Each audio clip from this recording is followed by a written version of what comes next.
एक ग्रंथ ऐसा है जिसको हम सबको बचपन से ही पढ़ाया गया, बताया गया, टीवी सीरियल के माध्यम से भी जानने का मौका मिला, वह है रामायण। यह ग्रंथ किसी का मोहताज नहीं है या इसमें घटित घटनाएं, लेकिन हम सब इसको सिर्फ धर्म के तहत ही घटनाओं को फॉलो करते आए हैं, जो काफी नहीं है। यह ग्रंथ आपके जीवन जीने का कला सिखाता है। इस ग्रंथ के अंदर कुछ कमाल की बातें छुपी हुई हैं। अगर इनको आप फॉलो कर गए तो आप अपने बिजनेस, अपने कैरियर, अपने पर्सनल लाइफ, आपकी टीम का ग्रोथ कई गुना बढ़ा सकता है। इस वीडियो में मैं आज आपके साथ शेयर करने वाला 7 ऐसे कमाल के लेसन जो आपके लाइफ में, आपके कैरियर में, आपके बिजनेस में, आपके टीम ग्रोथ में अहम भूमिका निभा सकते हैं, अगर आप उनको सीखें और एक एक करके अमल में लाएं। मैं आज जैसे जैसे एक एक लेसन बताने वाला, ठीक आप वैसे ही मंथन करिएगा कि कहां पर आपने इस नियम को तोड़ा। अगर आप फॉलो करना शुरू कर देंगे तो देखेंगे कैसे आपकी टीम डेवलप करना शुरू कर देगी, क्रांतिकारी परिवर्तन होना शुरू हो जाएगा। रामायण की पहली ऑनर योर वर्ड, अपने शब्दों का वैल्यू होना चाहिए। अगर आपने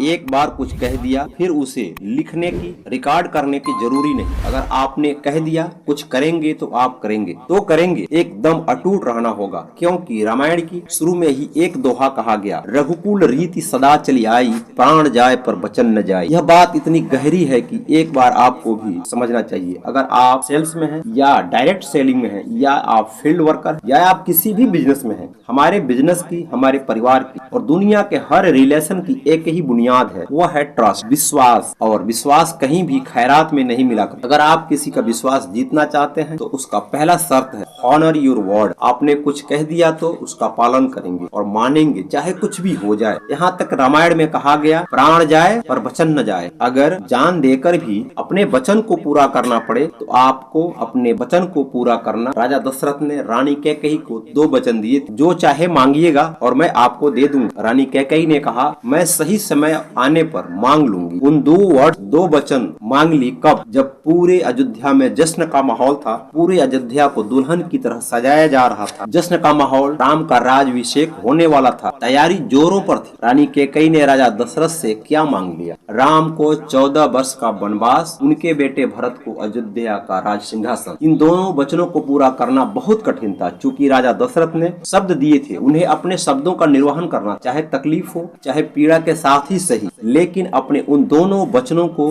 दोनों शब्दों को पूरा किया। साथ में राम ने अपने पिता के दिए हुए वचनों को बिना सवाल किया, बिना उनको स्वीकार कर लिया। चाहे आपका बिजनेस हो, आपका खुद का जीवन हो, विश्वास हासिल करना हो, इन सब के पीछे बस एक ही बात है, वह है आपके शब्द। रामायण की दूसरी सीख भी मत भूलिएगा, दिस इज लाइफ ट्रांसफॉर्मिंग। अगर आप एक भी गलती करते हैं तो आपको परेशानियों के साथ जूझना पड़ेगा, स्ट्रगल करना पड़ेगा। चूज योर एडवाइजर केयरफुली, अपने सलाहकार को बहुत ही केयरफुली तरीके से समझना, सावधान रहना। राजा दशरथ की 3 रानियां थी, 4 राजकुमार थे। अयोध्या के अंदर माहौल बहुत अच्छा था, सुख समृद्धि थी, सब कुछ था, एवरीथिंग। रानी कैकेयी की दासी थी, उनका नाम बताया जाता है मंथरा। पता नहीं किस घड़ी, किस पल में रानी कैकेयी ने मंथरा की बात को सुन ली। जो 2 बातें रानी कैकेयी ने मांगी थी, उन्होंने खुद को नहीं मांगी थी, मंथरा के सलाह से मांगी थी, और सलाहकार थी मंथरा। अपने सलाहकार की बात को मानकर राजा दशरथ से 2 वचन मांगे, जिसका परिणाम ये हुआ कि वो विधवा हो गई, क्योंकि राजा दशरथ ने राम के वियोग में दम तोड़ दिया, उनका देहांत हो गया। दूसरा वरदान उसने मांगी थी अपने बेटे भरत के लिए। वह खुद इतने गुस्से में हो गए कि सुनते ही राम मनाने वन को चले गए और राम का खड़ाऊं लाकर सिंहासन पर रख दिया और पूरी जिंदगी गद्दी को स्वीकार नहीं किया। सब कुछ ठीक था, शानदार था, बेमिसाल था, बस एक गलती हुई रानी कैकेयी से, उन्होंने अपना सलाहकार ठीक से नहीं चुना। आप अपनी जिंदगी में जाना कहाँ चाहते हैं, सुनते किसकी हैं? आप भी सलाहकार मंथरा जैसा तो नहीं रखते? अगर ऐसा है तो मंथरा रूपी सलाहकार को अपने जीवन से निकाल दीजिए। आप अच्छे लोगों के संगति में रहिए, अच्छे बुक पढ़िए, अच्छे लोगों से सलाह लीजिए, आप सफल जरूर होंगे। तीसरी चीज जो हमें रामायण सिखाती है वह है relationship are more important than money.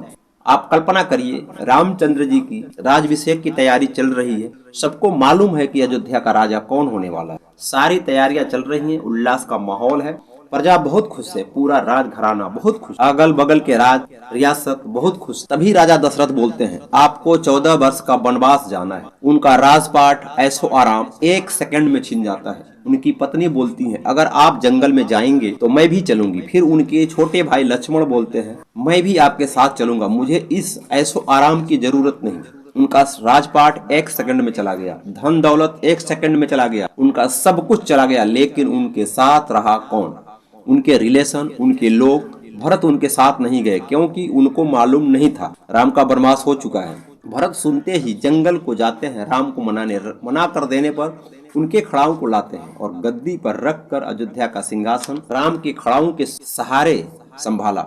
यह एक रिलेशनशिप ही तो है, आते तो खुद बैठ गए होते। इसका जो जगह है उसका वही रहना चाहिए। भावना थी अपने से बड़ों का सम्मान। अगर आप अपने बिजनेस में गाड़ी, बंगला, पैसा, धन संपत्ति का वैल्यू रखते हैं तो यह बाय प्रोडक्ट की कोई वैल्यू नहीं है। वैल्यू रखना है तो लोगों की वैल्यू। आपके पास जितने ज्यादा लोग होंगे आप उतनी बड़ी महारत हासिल कर सकते। उदाहरण के तौर पर आप देख सकते हैं कि पॉलिटिशियन को, लेकिन आप समझ सकते हैं जिसके पास लोगों की वैल्यू ज्यादा के साथ लोग ज्यादा है, सिंहासन भी उनके पास है। Value people more than anything in life. वैसे ज्यादा अगर किसी चीज की वैल्यू करना चाहिए तो वो है लोगों की वैल्यू।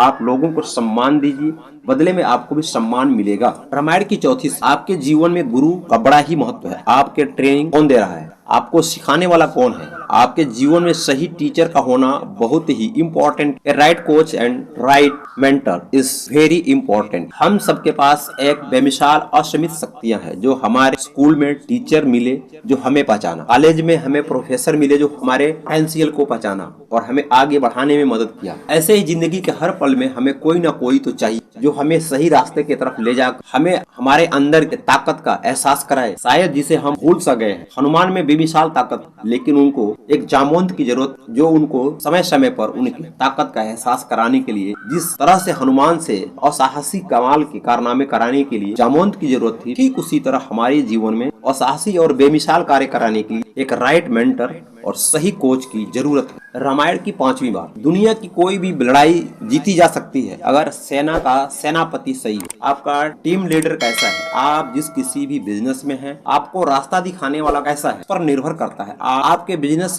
को ऊपर ले जाने के लिए any team can win if the leader is right. सब कुछ पॉसिबल है। रावण के पास एक भयंकर सेना, राक्षसों का बहुत सारे वरदान थे उनके पास, उनके भाइयों के पास, बेटे के पास। ऐसी सेना जिनको हराना एक बार देवताओं के बस में नहीं था, बिल्कुल असंभव था। और राम की स्थिति देखिए, उनके पास सिर्फ उनका एक भाई, कोई सेना नहीं। उनके पत्नी का अपहरण कर लिया गया। वो किसी तरह से छोटा छोटा सुराग ढूंढ रहे और उन्होंने बंदरों की एक छोटी सी सेना तैयार कर दी। जहाँ से हो सका वहाँ कोलाबरस किया। उनको मालूम था कौन सा काम किसको दिया जाए, तो जिसमें महारत हासिल था उसको वही काम दिए। उनकी लीडरशिप में बंदरों की सेना एक शक्तिशाली सेना से लड़ने के लिए तैयार हो। देखने में छोटी सेना जिसका लीडर बड़ी शक्तिशाली, उस महान विशाल का सेना को उनके घर में जाकर हरा दिया। अगर लीडरशिप सही हो तो आप कहीं भी किसी भी बिजनेस में लीड कर सकते हैं और दूसरों पर दोष मरना बंद कर दिया। रामायण से छठी चीजें जो हमें मिलती है थोड़ा पीड़ा देने वाली है, लेकिन सीखना चाहिए। ग्रेड्स रेवेंस और रूट्स टू डिजास्टर। लालच और बदला अगर दोनों भावनाएं हैं तो इनका अंत सिर्फ डिजास्टर है, सिर्फ बुरे परिणाम ही मिलने वाले। रावण बड़े ही शक्तिशाली थे, सालों साल तपस्या किया, बहुत बड़ा विद्वान थे, बड़ा ज्ञानी उनको माना जाता था। के बाद भी उसने 2 गलतियां हुई, इससे आप समझ सकते हैं। रावण ने अपने बहन सुपनखा के अपमान का बदला लेने के लिए राम की बीबी सीता का अपहरण। जरा सोच के देखिए, जिस इंसान की बुद्धि का सारी दुनिया दाद देती, पार सकती है, क्षमता है, लेकिन लालच और बदले की भावना की वजह से उसका सब कुछ खत्म हो गया। सालों का मेहनत, अंपायर, विरासत सब तबाह हो गया। लालच, बदले की भावना, ऐसी आपको रियल लाइफ में तमाम कहानियां मिल जाएंगी कि एक आदमी अर्श से फर्श पर आ गया और फर्श से अर्श पे चला गया। ऐसे बहुत सारे लोग हैं, बहुत सारी कंपनियां जिनके साथ ऐसी घटनाएं घटित होती रहती हैं। 7वीं और आखिरी, इसको बड़ी ध्यान से समझिएगा। हर समय सही और गलत के बीच आपको चुनाव करना होगा, आपको रास्ता चुनना होगा जो सही। राम को जाने के बाद भरत को सिंहासन ऑफर किया गया कि अब अयोध्या के राजा भरत बनेंगे, राजपाट का आनंद ले सकते थे। 14 साल के लिए राम वन को गए थे, किसी को नहीं मालूम कि वे कब लौटेंगे। उस खतरनाक जंगल से वे आ भी पाएंगे कि नहीं। भरत चाहते बैठ सकते, अधिकार था, लेकिन उन्होंने नहीं किया। जो उस समय उनको सही लगा वही किया। विभीषण को मालूम था वह अपने भाई का साथ दे रहा तो गलत का साथ दे रहा। उनको मालूम था रावण ने बदले की भावना, लालच की भावना से गलत किया है, जिससे उनका साथ देना भी गलत होगा। विभीषण ने सही चुना और भाई का साथ नहीं दिया, सत्य का साथ दिया और राम के सेना के साथ हो लिया। अंगद बाली के बेटे थे, जो जानते थे सुग्रीव और राम ने मिलकर हमारे पिता को मारा, फिर भी वो राम का साथ दिया क्योंकि वो समझ लिए थे कि गलत कौन था। राम का दूत बनकर अंगद रावण के पास गए तो रावण ने कहा, तुम हमारे परम मित्र बाली के बेटे, तुम हमारे साथ हो जाओ। अंगद को पता था कि गलत कौन है, इसलिए उन्होंने रावण का साथ नहीं दिया। लाख कोशिश करने पर भी उनका साथ नहीं दिया। ठीक उसी तरह जिंदगी में आपको चुनना होगा, क्या आप चुनेंगे आसान या आप वो चुनेंगे जो सही। हमेशा आप सही चुनेंगे। आखिर में एक चीज याद रखिए, हमेशा सत्य की ही जीत होती है। रामायण की एक बेसिकली टीचिंग है, बुराई को हमेशा सत्य से जीता जा सकता है, सच्चाई की हमेशा जीत होती है, सत्य को परेशान किया जा सकता है, पराजित नहीं। इन 7 अध्यायों को देखिए, बैठकर आप मंथन करिए, इन 7 में से आपने कहां कहां चूक किया है, से आप अपने लाइफ में, अपने बिजनेस में, अपने टीम को ग्रो नहीं कर पा रहे हैं। हमें कमेंट करके बताएं इन 7 में से कहां कहां आपने मिस किया। मुझे विश्वास है कि इस वीडियो को आपने पूरा देखा हो तो आपको कामयाब होने से दुनिया की कोई ताकत नहीं रोक सकती। अगर आप हमारे चैनल पर नए हैं, चैनल को सब्सक्राइब कर लें और अपने दोस्तों में शेयर करें।